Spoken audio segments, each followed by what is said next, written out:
Aujourd'hui, on va parler sur le dossier parler en langue. Il y a trop de faux parler en langue. Bible lobi soki mutu azoloba langue eza mabete.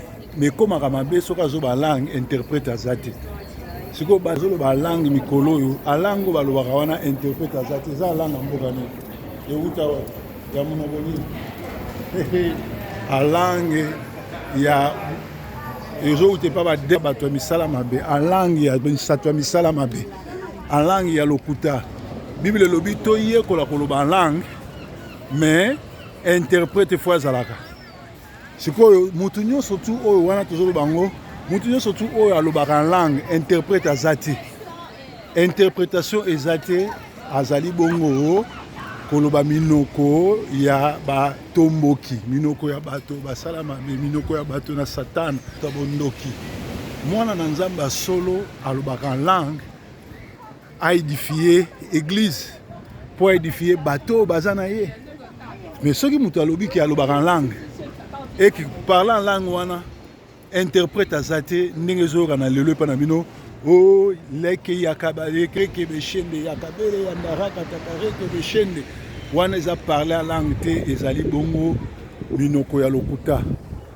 Parler en langue yali Bible lobi na tango ya Biblia bato bautaki na Jide bazoka bato bazoba minoko ya voisina. Oko parler en langue okomi na Italie oyebi italien te okomi koloba italien. Ndenge ngai nautaka Allemagne na ye awa nazalaki kaka na anglais ya muke good morning how are you anglais nga za koloba ngwana. Mais tango na koti na molimo wa Nzambe lelo na koma anglais na loba anglais malgré na tanga classe. Parla langue ezali kaka koloba rabaye kebele ya katakate. Lelo na kati ya église bandoki bato misala mabe bazo kotisa bato ke baloba langue interprète azate. Mutu ako interpréter azate Bible obi soki interprète azate bino bosani bokanga bino. Siko interprète azate o bino bolobaka parler langue comme parler langue. Donc bozali koloka sala mabe boza koloka bozo kosa ke bozo parler langue.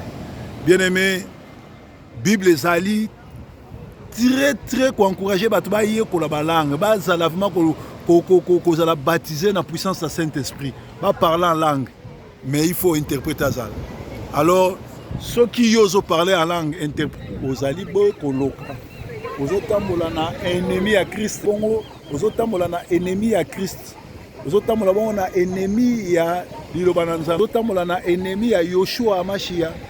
Ti lelo bato kabango balobo ngai kombo nanga na sambelaka o kombo mutunga na sambelaka Jésus za kombo ya Nzambe te kombo ya Nzambe ezali je suis. Comment on ezali Adonai, ezali El Shaddai, ezali Elohim. Alors soki yo oyebi ba kombo wana te, olobi ozo sambela, donc ozali mutu za na kati ya distraction. Oza mutu oyebi Nzambe te. Ba parler en langue lelo mingi ezali blablabla, ezali chachacha, ezali bongo lokuta, bon Nzambe za na kati te. Po bato ebele bazo tout atolo ke bazo parler en langue, mais en réalité bazo parler en langue te. Alors mwana na Nzambe eseneli na yo oluka église ya kitoko, oluka esika kitoko et obima na kati ya aventure ya bato yo bayaka o nga nazoloba langue la langue o biso to sala ka boy. Donc soko moni moto aza koloba biloko bongo elakisi ayebi Nzambe te, elakisi ayebi liloba Nzambe te, elakisi pe azo salela Nzambe te. Vraiment na parler en langue interprète azanga kate. Donc à partir de lelo soko ken église aucun esika oyoki moto alobi ki azo parler en langue. Mais interprète azate kangi c'est vraiment monoko bima na kati nesika wana po bonzambe eza na kati likambo na te. Voilà.